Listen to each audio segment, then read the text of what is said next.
Hey there, I've got a goodies update. I've got like 3 or 4 things, just little tidbits for the truck. And you know, they're not huge. Maybe no individual item is super exciting, but it's just a bunch of little things here and there that I don't think quite warrant their own totally dedicated videos, but I wanted to kind of share what I've got for the truck because it's a little exciting. So the first thing is I picked up a grill badge from Taco Vinyl. I'm gonna put it on this grill and I'll obviously change it over to the Heritage grill once I install that. But let me give you a look at that. Here's a look at what we got inside the box. Pretty cool little discount code. I'm probably not gonna use that, so if somebody sees the code, go ahead and grab it. First come, first serve. All right, got their socials. And all that's left inside the bag is the badge and some bubble wrap. Would you look at that? Here's the back. Time for the reveal. Boom. Look at that beauty. So as you can probably tell, this is the gray. It's either it's light gray or classic gray. It's just gray. I think there's only one gray option. There is another version of this badge that is called Lunar Rock, and it does have Lunar Rock right in the middle. But then it has full black on one side. It goes white, lunar, black. And I didn't quite like the black on one side. I feel like it's too hard to see from a distance. Kind of looks like you only have 2 badges. So I went with the gray, even though technically these grays don't match the truck. But who cares? I think it's gonna look good from a distance. Try to get that in some good lighting. So this is a really nice, really heavy material. It's also big. I mean, look, it's the width of my hand, you know? It's bigger, heavier, bulkier than any of the things you'll find on Amazon. Like I said, this is Taco Vinyl. I think it was 40 bucks, and it might have been another like $10 shipping on top of that. Can't remember. But if you look at the back, there's just a little brace with some nuts there. So that'll feed through the grill. Really easy to install.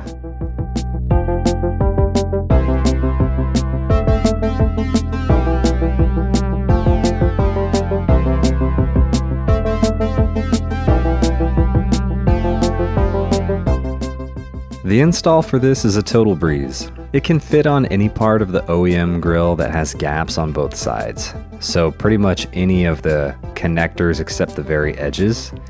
And really, so to me it's like there's 2 columns and you can pretty much pick like how high or low you want it on one of those 2 columns. All you do is remove the 2 outer nuts and the back plate, slide it through the grill, and add those parts back on. I hand tightened the screws at first, and of course the one wrench missing from my wrench set is my 8mm, so to get them just a bit tighter, I used needle nose pliers for a few small turns. I wouldn't overdo it here, and I'll be checking back from time to time to make sure it's snug. Doesn't it look great?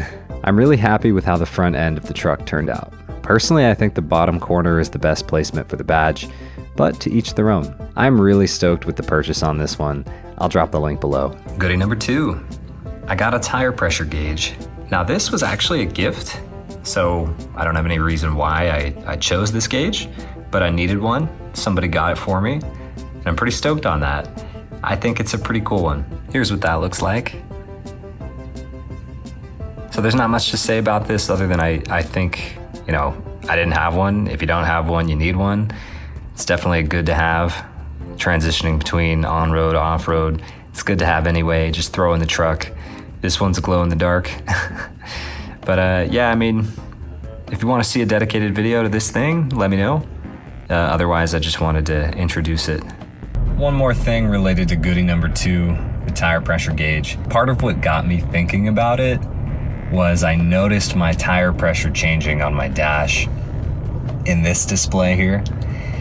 When I first got the truck, my tire pressure, at least according to this electronic display, set 35 PSI every tire. 35, maybe flickering to 34 on 1 or 2 tires, but basically 35. That was fresh off the lot from the dealership. You know, I think I had 11 miles on the truck, and I remember looking at that. Now, at the time, I didn't know the required tire pressure, but basically, over time, and I had driven this truck to really high altitude, really cold temperatures, off-road. I got a good amount of trail miles on it, and I checked the pressure again, and I noticed it was at 30 PSI, 5 PSI below my reference point anyway. And like I said, that could have a lot to do with temperature or pressure. I don't know. And I don't know if beating the hell out of the tires on the trail can cause them to leak air. I really don't know.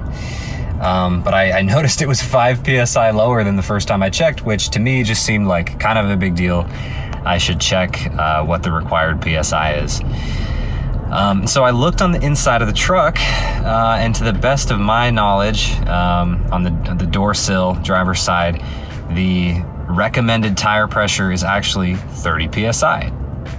I thought that was really interesting because all else being equal, temperature and pressure, altitude, whatever, that means the dealer overfilled it by 5 PSI. Now, I don't know if there's a good reason to do that, if, you know, the tires do leak a little bit and you'll just last longer at a higher pressure, or if they overinflate them a little bit for better gas mileage somehow.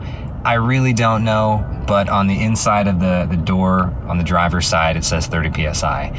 And so I wanted to illustrate that today, and when I checked, because there was such a big discrepancy, I thought, okay, I need to get a real pneumatic gauge and just check what it thinks the pressure is, because can I even trust the sensors in the truck? Who knows?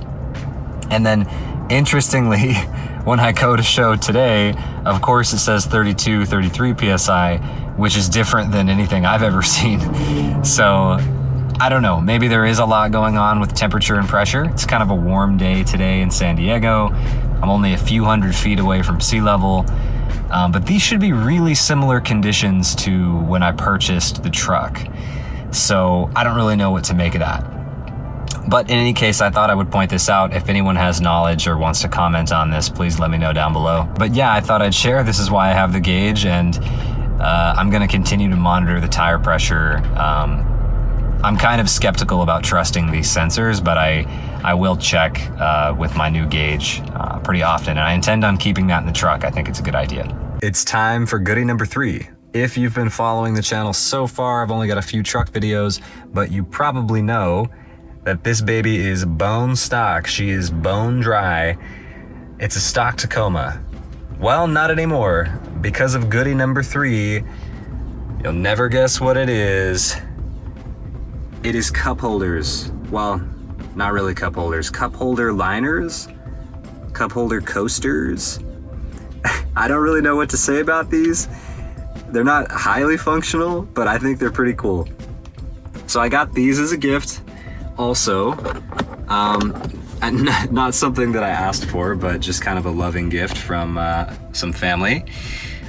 This is a rubber cup holder coaster liner from Toyota. It's OEM. It's got kind of a slick underside, but then the top is this really grippy rubber, and I think it looks really cool, really nice with the Toyota emblem, Toyota logo.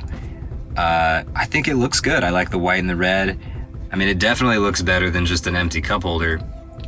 But kind of the interesting thing is these main cup holders up here in the dash, where you're probably gonna keep whatever you're drinking, they're not actually spheres. They're not actually circles. So this thing doesn't fit totally flush.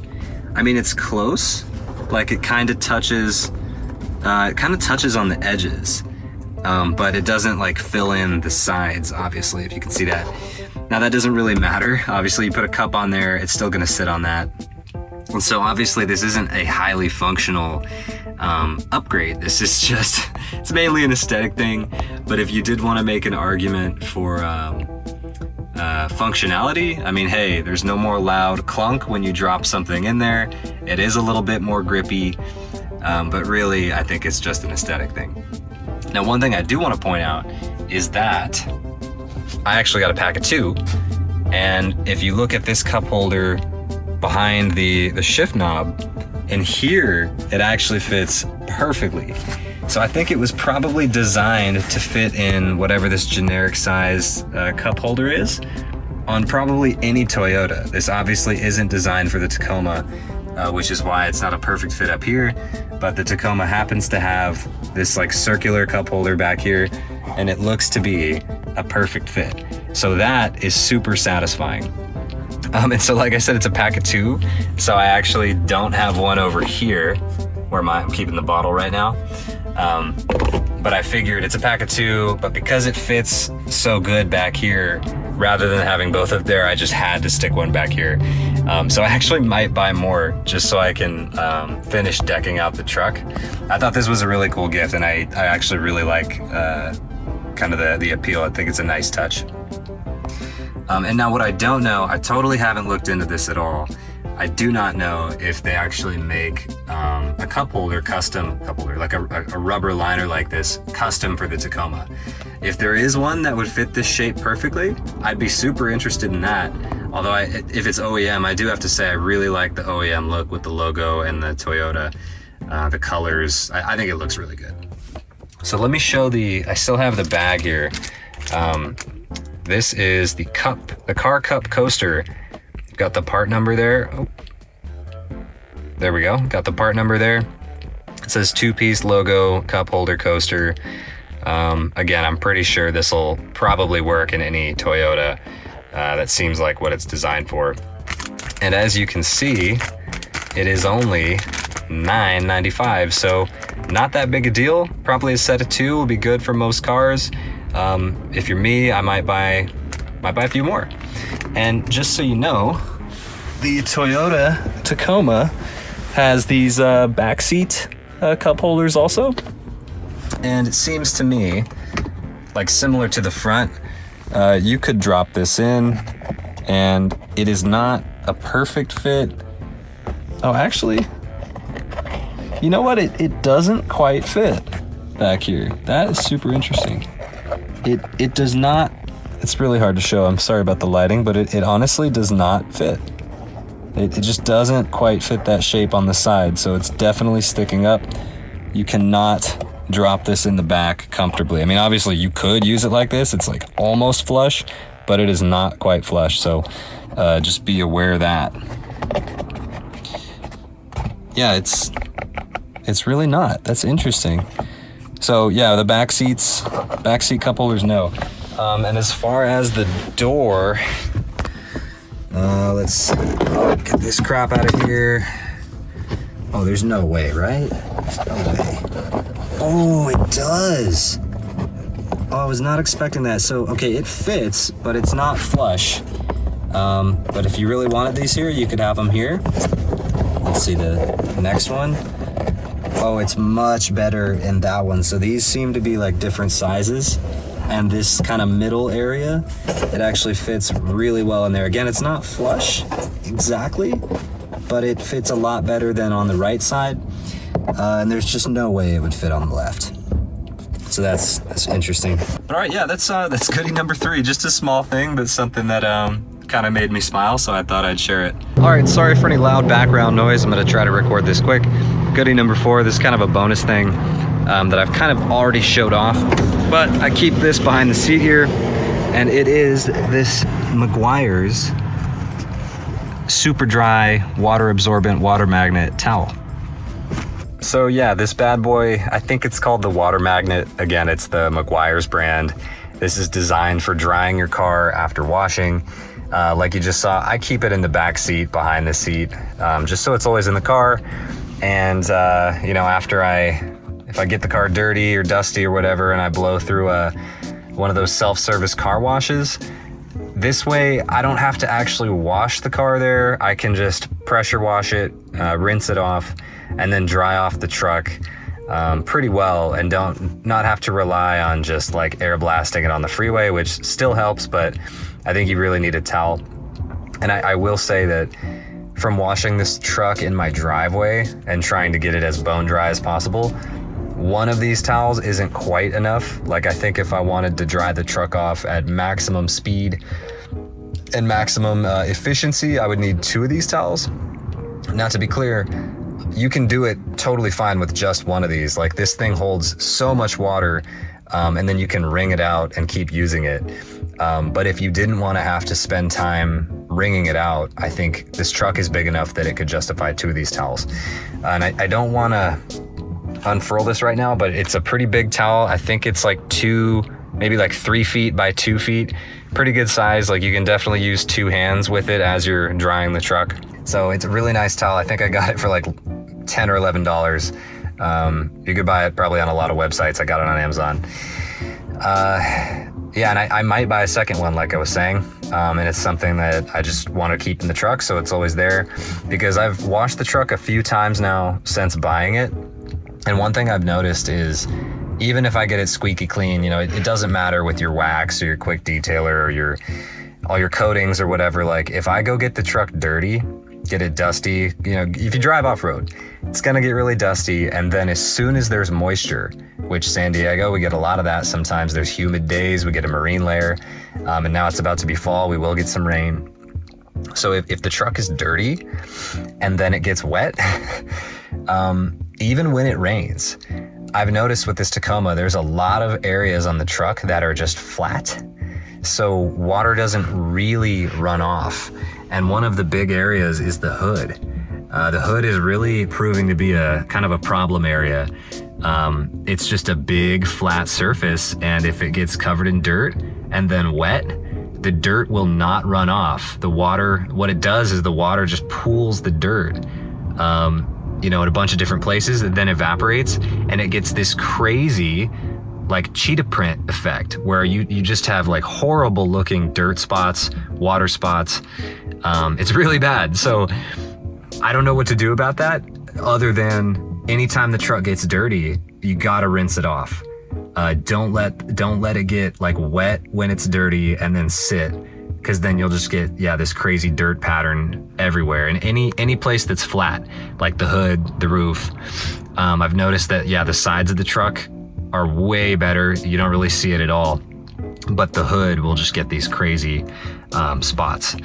So anyway, that was a whole tangent, a whole rant, but that's kind of why this thing's in the truck, so I can just blow through those car washes on my way home or whatever. Like and comment with any questions. I'm more than happy to help, and I'm sure I missed something. Please let me know if I can improve these videos in any way. If you'd like to support the channel, you should of course subscribe. We're trying to get to 1,000. But if you'd like to go above and beyond, you can buy me a coffee using the link in the description. I appreciate every one of you. Thanks for watching, and have a fantastic day.